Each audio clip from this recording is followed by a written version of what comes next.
Bismillahirrahmanirrahim. Assalamualaikum warahmatullahi wabarakatuh. Alhamdulillahirabbil alamin wassalatu wassalamu ala rasulil karim sayyidina wa habibina wa syafi'ina wa maulana Muhammad sallallahu alaihi wasallam, amma ba'du. Para hadirin hadirat suimin suimat, kaum muslimin muslimat dimanapun berada, pada kali ini kita akan membahas sedikit tentang rahasia-rahasia dan khasiat-khasiat daripada surat Al-Fatihah, yang mana kebetulan ini adalah malam turunnya Al-Quranul Karim. Di antaranya di dalam sebuah kitab yang disusun oleh Sayyid Muhammad Haqi An-Nazili, di situ disebutkan bahwa diriwayatkan oleh Imam Al-Hakim bahwasanya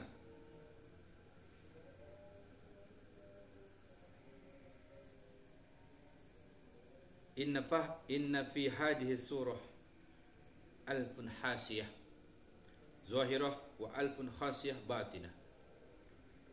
Fatihah itu adalah salah satu surat yang diturunkan oleh Allah Subhanahu wa taala, memiliki 1000 khasiat zahir, 1000 khasiat batin.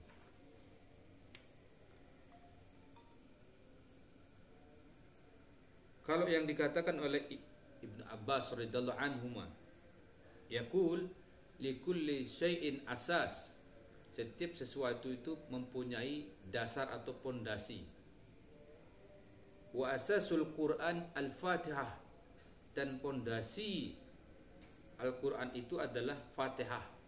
Wa asasul Fatihah, dan pondasi Fatihah itu adalah Bismillahirrahmanirrahim. Dalam kesempatan ini saya ingin mengajak kita semua bagaimana mencari suatu kemuliaan hidup di dunia. Bagaimana mencari suatu kesembuhan penyakit zahir dan batin. Bagaimana caranya agar kita mendapat anak bagi yang belum punya anak, bagi yang berjodoh belum punya jodoh. Maka ini salah satu solusinya.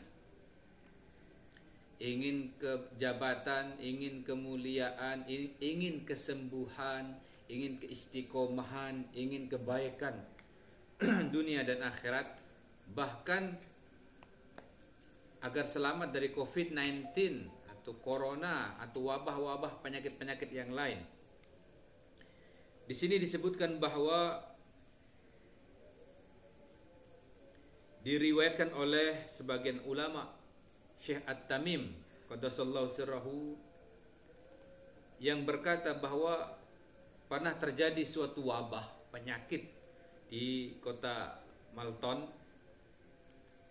Fa amara Syekh At-Tamim ashabahu bi qiraatil Fatihah ma'a waslil basmalah. Lalu Syekh ini menyuruh masyarakatnya membaca Fatihah, tapi tetap disambung dengan diawali dengan Al-Basmalah, yaitu Bismillahirrahmanirrahim.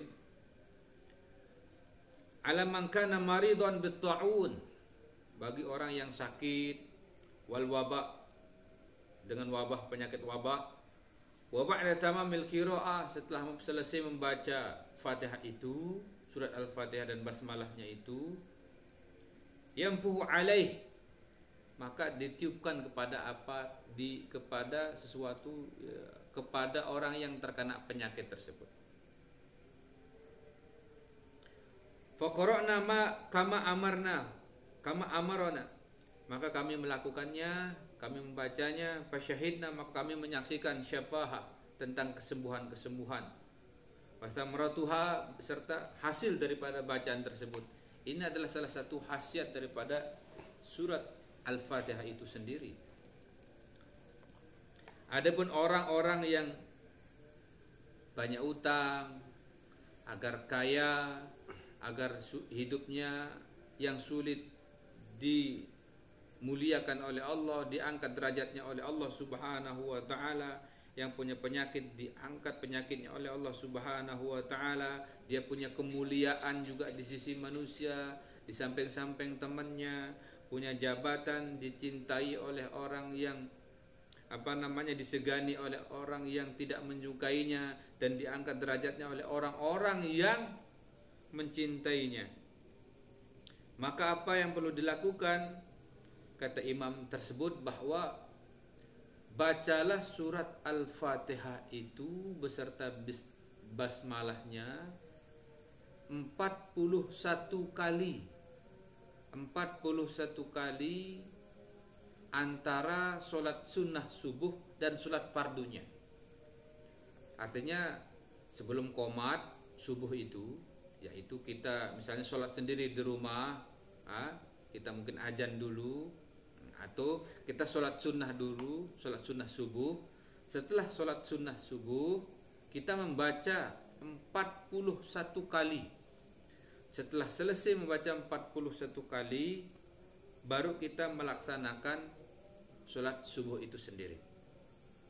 Insya Allah hajat-hajat yang tidak pernah kita terfikirkan pun akan diberikan oleh Allah Subhanahu wa taala, saking agungnya yang dinamakan surat Al-Fatihah itu sendiri.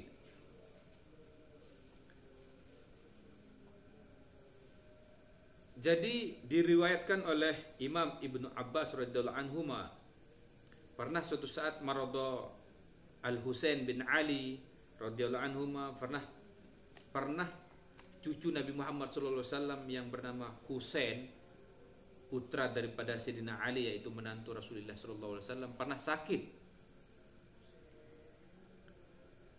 Lalu Allah Subhanahu wa taala memberikan wahyu kepada Rasulullah sallallahu alaihi wasallam untuk membaca surat Al-Fatihah itu, yaitu Iqra surata allati la fa'a fiha. Bacalah surat yang mana tidak ada fa di dalamnya. Ala ina'in, di atas suatu bejana yang ada airnya, yaitu fihi ma, yang ada airnya. Jadi Rasulullah SAW menaruh air di atas wadah. Setelah itu Rasulullah SAW diperintahkan arba'ina marrah, membaca 40 kali. Dibacakan air itu 40 kali oleh Rasulullah SAW. Setelah dibacakan 40 kali, wa tughsilu bihi yadayhi, lalu dengan air itu dibasuh, dicuci tangan Sayyidina Husain tersebut, wa rijlaihi, dan kaki-kakinya pun juga diusapin dengan air yang sudah dibacakan 40 surat Al-Fatihah tadi beserta bismillahnya tadi. Dibasuh kakinya, tangannya dibasuh, kakinya dibasuh, ya. Wa wajahahu, dan mukanya juga dicuci, dibasuh oleh Rasulullah SAW. Subhanallah. Wa ra'sahu, dan kepalanya juga dibasuh oleh Rasulullah SAW. Artinya dimandiin, gitu, dimandiin. Tapi dengan cara dibasuh, dan dibasuh. Wa ma batana wa ma zuhara. Begitu juga yang ada di dalamnya, artinya yang ada di lengkungan ini dicuci semua, dikenakan seluruh tubuhnya oleh Rasulullah SAW. Min badanihi, daripada seluruh tubuh ini. Maka yuzhabu anhu ma yu'limahu. Jadi Allah Subhanahu wa taala mengangkat semua yang membuat dia sakit oleh Allah Subhanahu wa taala. Allah mengangkat semua apa yang menyebabkan dia sakit. Allah Subhanahu wa taala mengangkat semua penyakit yang ada pada diri Sayyidina Husain bin Ali radhiyallahu anhu.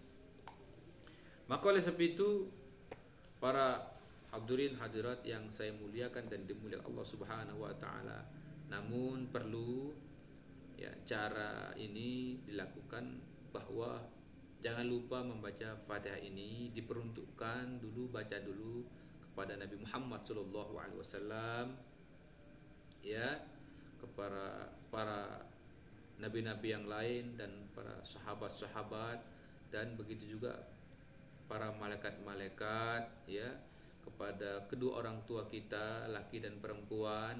Begitu juga Fatihah kepada guru-guru kita. Lalu setelah itu minta ampun kepada Allah Subhanahu wa taala dengan sebenar-benar ampun. Lalu kita niatkan kepada apa yang kita hajatkan. Apa yang kita hajatkan kita niatkan. Nah, jika bagi yang mau mengobati seseorang, maka taruhlah air seperti Rasulullah SAW tadi di suatu wadah, taruh air yang suci dan mensucikan, lalu bacalah Fatihah 40 kali, ya. Setelah baca 40 kali, lalu cuci tangannya, cuci kakinya, basuh wajahnya, ya, basuh rambutnya, dan kasih minum kalau bisa. Insya Allah ini adalah salah satu pusaka. Ini adalah salah satu pusaka baginda Nabi besar Nabi Muhammad Sallallahu Alaihi Wasallam. Adapun juga cara yang kedua bagi orang-orang yang menginginkan putra, keturunan, jodoh, harkat, martabat, kemuliaan dunia, kebahagiaan dan keselamatan, terhindar dari COVID-19 ataupun terhindar dari bala dan bencana lainnya, maka kita lakukan sholat sunnah subuh. Sebelum sholat sunnah subuh kita lakukan sholat sunnah qobliyah.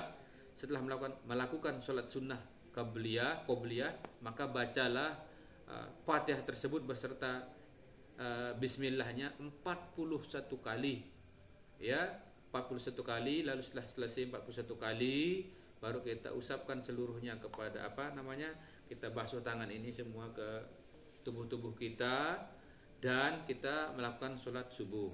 Dan ini lakukan terus selama 40 hari, ya. Jangan baru sekali kok tidak ada khasiatnya, tidak begitu, ya. Lakukan selama 40 hari, kalau bisa seumur hidup kita, karena itu adalah Al-Qur'anul Karim. Karena itu adalah asasul Quran, fondasi Al-Qur'anul Karim, ya, beserta asasul Fatihah, yaitu Bismillahirrahmanirrahim. Bacalah dengan niat yang baik, mencari ridha Allah, kudrat Allah, iradat Allah, izin Allah, rahmat Allah, carilah di situ. Tapi ingat, niat kita hanya meminta kepada Allah Subhanahu wa taala melalui asma Allah, melalui firman dan ayat-ayat Allah, melalui syariat daripada zat hak baginda Rasulullah sallallahu alaihi wasallam yang diutus oleh Allah Subhanahu wa taala. Dan begitu juga kita melakukannya, wa nunazzilu minal Qur'an ma huwa syifaa'un wa rahmah lil mu'minin. Maka kita juga melakukan ini atas perintah Allah Subhanahu wa taala. Al-Qur'an diturunkan sebagai syifa, yaitu penyembuh penyakit zohir, 1000 penyakit zohir, berjuta-juta penyakit zohir dan batin, wa rahmatul lil mu'minin, dan sebagai penyayang, sebagai cinta dan kasih kita, kedamaian kita, ketentraman kita, hidup untuk orang-orang mukmin dan bersama-sama orang mukmin, senjata orang-orang mukmin untuk kita semua. Hanya itu pusaka Rasulullah SAW di antara pusaka-pusaka yang lain yang saya sampaikan pada kesempatan ini. Semoga bermanfaat dan semoga bisa kita amalkan bersama. Akhirul kalam. Assalamualaikum warahmatullahi wabarakatuh.